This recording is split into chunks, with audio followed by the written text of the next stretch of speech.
Hello everyone, welcome to our channel. दोबारा अपने series पे स्टार्ट करते हैं। इस बार हम बात करेंगे 18th सेंचुरी में अदर किंगडम्स के बारे में। अभी हमने मराठा अम्पायर और पानीपत के जो थर्ड बैटल हुई थी उसके बारे में बात की थी। चलिए शुरू करते हैं। इससे पहले आप लाइक और सब्सक्राइब कर दें चैनल को। बात करते हैं बंगाल की। बंगाल में मुर्शिद कुली खान बंगाल के परमानेंट सूबेदार बने थे। एक बात ध्यान रखिए, ये जो हम बात करेंगे अभी, तो अवध के बारे में बात करेंगे, बंगाल के बारे में बात करेंगे। ये सब के सब इन सब के गवर्नर ही कहे जाएंगे, क्योंकि अभी भी ये मुगल अम्पायर के अंडर में था। आपको याद याद कीजिए 1707 तक औरंगजेब बादशाह थे दिल्ली के, और उनके अंडर में ये सब थे। ठीक। तो मुर्शिद कुली खान 1717 में ढाका यानी बंगाल के परमानेंट सूबेदार बने। 1717 में ही उन्होंने क्या किया था, ढाका से मुर्शिदाबाद को कैपिटल चेंज कर दिया था। मुर्शिदाबाद कोलकाता के नॉर्थ में आता है, ज़्यादा दूर नहीं है। आफ्टर द डेथ ऑफ मुर्शिद कुली खान 1729 में उनके जो सन इन लॉ है शुजाउद्दीन खान, वो नए गवर्नर बने बंगाल के। और अली वर्दी खान जो उनके नेक्स्ट गवर्नर रहे हैं, उन्होंने बाय डूबियस मीन्स मतलब नॉट फेयर, सही तरीके से वो राजा नहीं बने, मतलब गवर्नर नहीं बने। वो कह सकते हैं कि धोखे से गवर्नर बन गए। और उसके बाद उन्होंने इंडिपेंडेंट मैनर में, मतलब बंगाल को अब वहाँ से मुगल अम्पायर से अलग करके रूल करना स्टार्ट कर दिया। अब तो सबसे पहले देख लेते हैं बंगाल की लोकेशन।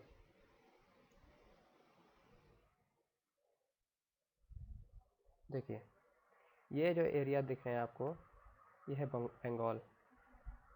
ठीक है, ये रहा। ये जो आप एरिया देख रहे हैं, ये है बंगाल। और बंगाल के जस्ट एडजेसेंट वेस्ट में देखें तो ये है अवध, लखनऊ उसके आसपास का एरिया।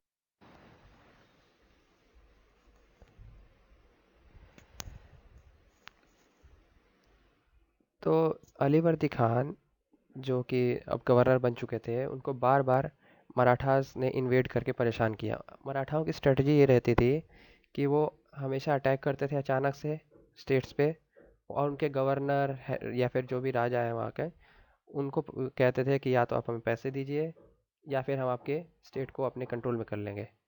तो बार बार परेशान होकर अली वर्दी खान ने चौट देना शुरू कर दिया मराठास को, 12 लाख रुपए का, और उड़ीसा के कुछ एरियाज़ के रेवेन्यू उनको दे दिए। अली वर्दी खान की डेथ हुई थी 1756 में। उसके बाद नवाब सिराजुद्दौला, उनके जो फेवरेट हायर थे ग्रैंडसन, उनको नवाब बनाया गया, जो जिनका टाइम ही था 1 साल 2 महीने के आसपास। और वही टर्निंग पॉइंट था इंडिया की हिस्ट्री में, इस बंगाल की हिस्ट्री में भी ऑब्वियस होगी वो। अब बात करते हैं अवध की।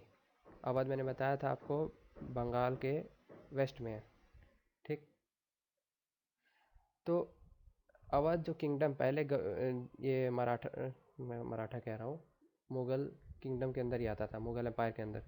तो जब इस मुग़ल एम्पायर कमज़ोर हुआ तो किंगडम ऑफ अवध बना। किंगडम ऑफ अवध में सादत खान, जो 1722 में गवर्नर अपॉइंट किए थे, उन्होंने इसको इस्टेब्लिश किया था। उनके जो नेफ्यू हैं वो नेक्स्ट गवर्नर बने, सफदरजंग, और ही वाज अपॉइंटेड एज वज़ीर of Delhi empire. Delhi empire में वो वज़ीर रहे 1748 तक, जिसके बाद उनकी डेथ हो गई।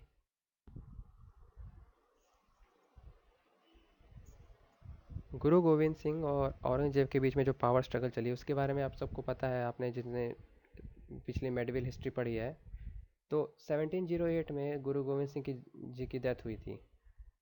हुआ ये था कि उन वो किसी लड़ाई में अफ़गान के अगेंस्ट में लड़ाई लड़ रहे थे और घायल हो गए थे काफ़ी समय, और उनके जो घाव था वो काफ़ी बढ़ चुका था, जिससे उनकी डेथ हो गई।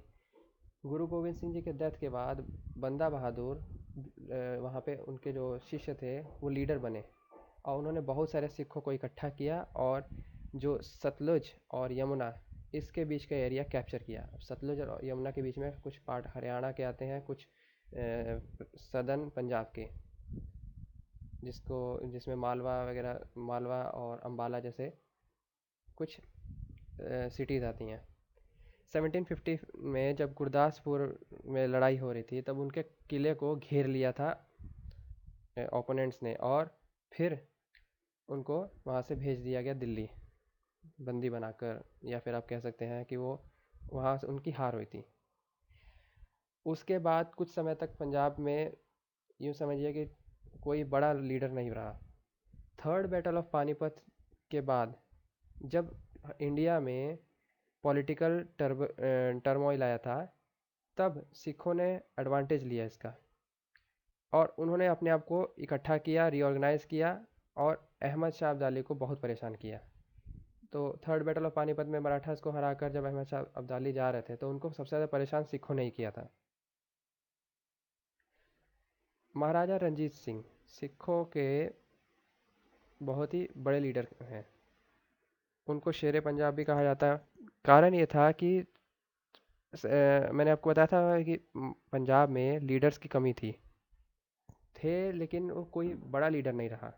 तो पंजाब मिस्र में बढ़ चुका था। मिस्र एक छोटे से एरिया को कहते हैं, छोटे से एरिया मतलब मान लीजिए एक शहर है, शहर के आसपास के कुछ एरिया, ठीक। तो मिस्र में बटा हुआ था पंजाब। और ये पंजाब में जब बात कर रहा हूँ, तो यहाँ पे पाकिस्तान का पंजाब भी है और भारत का भी। पंजाब उस समय अनडिवाइडेड था। तो पंजाब के शुकर चकिया मिस्र के महाराजा रंजीत सिंह ने सबको इकट्ठा किया। उन्होंने पूरे पंजाब को इकट्ठा किया, कश्मीर पे कंट्रोल किया, पेशावर, मुल्तान, कंधार, यानी बहुत बड़े एरिया पे, और उन्होंने अपना कैपिटल लाहौर बनाया। अमृतसर की ट्रीटी 1809, जिसके बारे में मैं आपको बताता हूँ कि अमृतसर में ये डिसाइड हुआ था 1809 में, ब्रिटिशर्स और पंजाब के महाराजा रंजीत सिंह के बीच में, कि वो लोग ब्रिटिशर्स सतलुज रिवर को पार नहीं करेंगे, मतलब नॉर्थ में नहीं आएंगे, सतलुज के साउथ के जो एरिया है वहीं तक ही रहेंगे। However with the death in 1839, जब उनकी 1839 में डेथ हुई थी, तो देखो महाराजा रंजीत सिंह ने बड़े समझदारी से अपने जो लीडर्स थे, मिलिट्री लीडर्स, अपने जो सरदार थे बाकी मिसलों के, उन सबको कंट्रोल में कर रखा था, अपने मतलब अंडर में ले आए थे बहुत समझदारी से। लेकिन जैसे ही उनकी डेथ हुई, वहाँ फिर पावर स्ट्रगल चालू हुई, और अंग्रेज़ों ने उनको फिर आराम से हरा दिया, इसका फ़ायदा उठाकर। बात करते हैं जाट्स ऑफ मथुरा।